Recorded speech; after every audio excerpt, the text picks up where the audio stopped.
Hello বন্ধুরা, শিপুজ কিচেনে তোমাদের প্রত্যেককে স্বাগত। আমি অনেক দিন পর আবারও একটা নতুন ভিডিও নিয়ে এসেছি।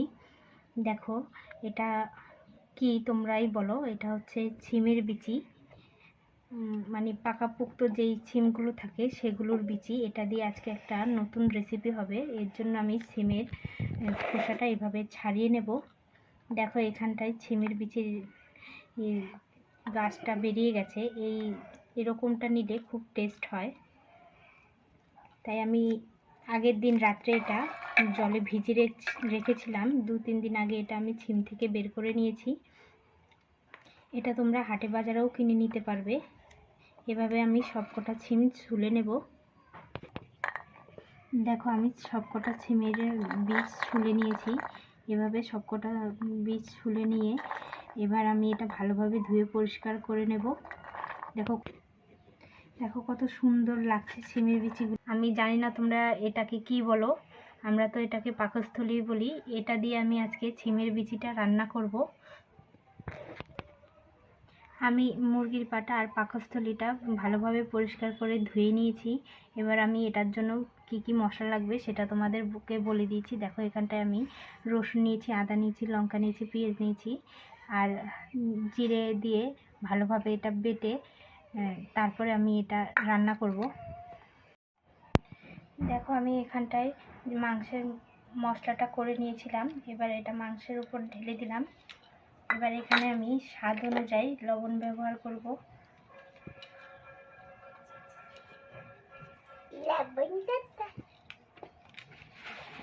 এবার এখানে হলুদ দিয়ে দেবো। আমি এখানটায় কাঁচা লঙ্কা নিয়েছি, তোমরা চাইলে গুঁড়ো লঙ্কাও মিক্সড করতে পারো। এবার এখানে একটু কাঁচা তেল দিয়ে দেব। এবার আমি এটা ভালোভাবে মাংসের সাথে মিশিয়ে নেব। আমি ভালোভাবে মাংসের সাথে মশলাটা মিশিয়ে নিয়েছি। এখানটায় আমি কড়াইতে তেল গরম করে নিয়েছি। এবার আমি মাংসটা এক এক করে ছেড়ে দেব।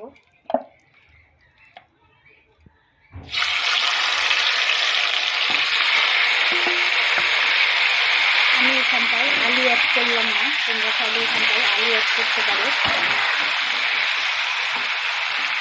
এবার আমি মাংসটা ভালোভাবে কষিয়ে নেব। আমি মাংসটা 5 মিনিটের জন্য ঢেকে দেব। মিডিয়াম আছে এটা কষিয়ে নেব। এবার আমি ঢাকনাটা সরিয়ে নেব।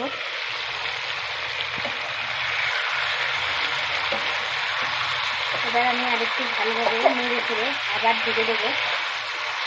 খেয়াল রাখবে যেন মাংসটা লেগে না যায়।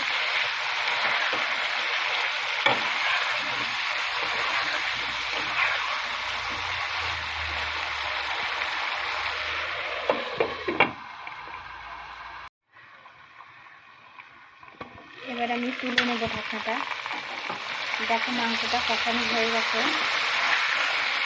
এবার আমি চারদিক থেকে ভালোভাবে নেড়ে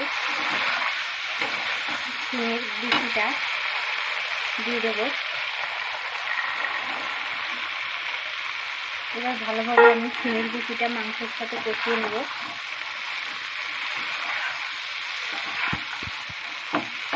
এই মুহূর্তে খেয়াল রাখতে হবে যেন মাংসটা নিচ দিয়ে লেগে না যায়। ভালোভাবেই নেড়ে দিতে হবে। মিডিয়াম আছে এটাকে নেড়ে নেব। কি দারুণ একটা স্মেল বেরিয়েছে। এবার আমি এটা ভালোভাবে কষিয়ে নেব। দেখো, আমার ছিমের বিচিটা মাংসের সাথে ভালোভাবে কষানো হয়ে গেছে, প্রায় হাফ সিদ্ধ হয়ে গেছে। এবার আমি এখানটায় মাংসের যে মশলাটা করেছিলাম সেই জলটা দিয়ে দেব।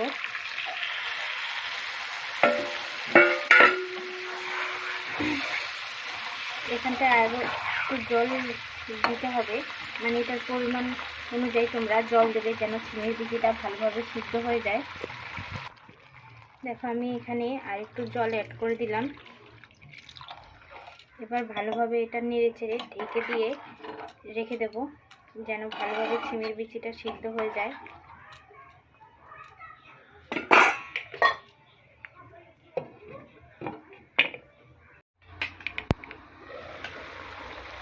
দেখো এটা কমপ্লিট হয়ে গেছে। এবার এটাতে হালকা একটু গরম মশলা দিয়ে ভালোভাবে আর একটুখানি রেখে নামিয়ে নিলেই রেডি হয়ে গেল মাংস দিয়ে সিমের রেসিপি, সিমের বিচির রেসিপি। দুর্দান্ত একটা সেন্ট বেরিয়েছে। তোমরা এটা চালের গুঁড়োর রুটি কিংবা এমনি রুটি কিংবা লুচি সাথে খুব মজা করে খেতে পারো। এটা সব কিছুর সাথেই খেতে খুব দারুণ লাগে, কিন্তু বেশি দারুণ লাগে এটা চালের গুঁড়োর রুটি দিয়ে খেতে। দেখো এটা কত সুন্দর লাগছে। এরকম নিত্য নতুন ভিডিও পাওয়ার জন্য আমার চ্যানেলটাকে অবশ্যই তোমরা সাবস্ক্রাইব করে রাখবে। আর যারা আমার চ্যানেলে নতুন তাদেরকে বলছি অসংখ্য অসংখ্য ধন্যবাদ, আমার চ্যানেলটাকে সাবস্ক্রাইব করে রাখবে। সবাইকে ধন্যবাদ জানিয়ে আজকের এই রেসিপিটা শেষ করছি।